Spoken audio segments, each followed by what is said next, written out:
Well, it's all over for Kristi Noem. Or so it would seem. She just got the worst news imaginable from Congress, and the backlash is spreading from all corners of the political world, even from unlikely voices like Joe Rogan. After months of aggressive ICE operations and controversial enforcement tactics under her leadership, criticism has been rising, especially since an ICE agent fatally shot a U.S. citizen, Renee Nicole Good, in Minneapolis during a federal immigration crackdown. Federal authorities claim the agent acted in self-defense, but local officials and civil rights advocates have called that narrative deeply problematic and dangerous. Now, even members of her own party and prominent commentators are openly questioning the strategy, enforcement decisions, and the impact on American families. That's a big deal. I guess yesterday or the day before. I mean, I think after that woman was shot, I think unfortunately, well, everything's unfortunate about it, right? But one of the real problems is now ICE are villains, and now people are looking at them like murderous military people that are on the streets of our city, and they're masked up, which is also a problem, right? Because if you get arrested by a cop, you're allowed to ask the cop, what is your name and badge number? And you could film that cop. If you get arrested by an ICE agent, you have no such right. They're wearing a mask. They don't have to tell you shit. That's a problem. That's a problem on our city streets, right? Because you could also pretend to be an ICE agent. Right. So I saw this terrible story about this family that was killed where these guys pretended to be a UPS driver, and they showed up and they made their way into the house and killed people because they were dressed up as a UPS driver. If you could pretend to be a UPS driver, for sure you could pretend to be an ICE agent, especially since they're completely anonymous. So think about how many people can get arrested or robbed or by criminals, right? Because you could just have people pretending they're like, it's not like it's impossible to fake their logo, right? It's pretty easy. It just says ICE. You know, how hard is that? You could easily imagine armed gangs pretending to be ICE agents robbing people. But now things just got much worse for Kristi Noem because soon it seems like Noem might be no more. That's right. Take a look at this. Mr. Speaker, I rise today to announce I will be impeaching Homeland Security Secretary Kristi Noem. Secretary Noem has violated the Constitution, and she needs to be held accountable for terrorizing our communities. Operation Midway Blitz has torn apart the Chicagoland area. President Trump declared war on Chicago, and then he brought violence and destruction to our city and our suburbs in the form of immigration enforcement. In my district, federal agents rappelled down from Black Hawk helicopters and burst into an apartment building in the South Shore area. They dragged U.S. citizens and non-citizens alike out of their beds in the middle of the night. They claimed the apartment was infiltrated by members of a Venezuelan gang.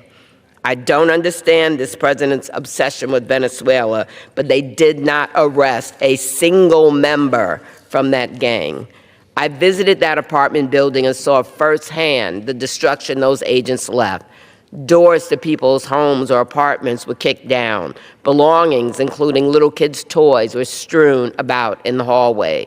That raid and so many others shook our community, not just immigrants, but everyone. Now Secretary Noem has brought her reign of terror to Minneapolis after she left Charlotte and Raleigh. We have all seen what happened. An ICE officer shot and killed Renee Nicole Good in cold blood.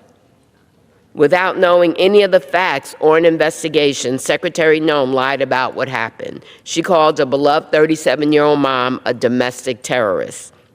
Secretary Noem and her rogue agents are the ones terrorizing our communities, and she is breaking the law to do so. I will hold her accountable, and I'm filing 3 articles of impeachment against Secretary Noem. Number 1, obstruction of Congress. Secretary Noem has denied me and other members of Congress oversight of ICE detention facilities. It is our constitutional duty to find out what's happening in these centers where people are reportedly being treated like less than animals.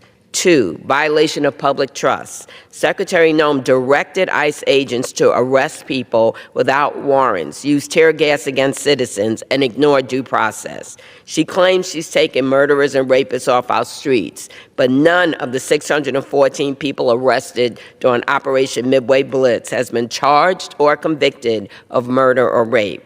3, self-dealing. Secretary Noem has abused her power for personal benefit. She steered a federal contract to a new firm run by a friend, her friend. Her propaganda campaign to recruit ICE agents cost taxpayers $200 million.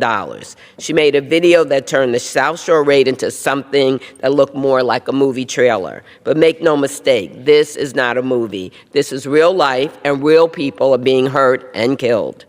I really have to wonder who are the people behind the mask. These DHS agents have no identifying factor.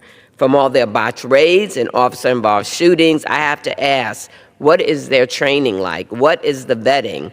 Is Secretary Noem recruiting January 6th insurrectionists? I was one of the last members of Congress to escape the House gallery on January 6th. I remember hiding on my hands and knees and running through the hallways to a safe room. Insurrectionists are not fit to serve as law enforcement. I realize that impeachment of Secretary Noem does not bring Renee back. True justice would be Renee alive today, at home with her family. Impeachment doesn't bring back the 4 other people killed by immigration officers this year, including a man in Chicago. We cannot bring them back to their loved ones. What we can do, though, is impeach Secretary Noem, hold her accountable, let her know the public is watching.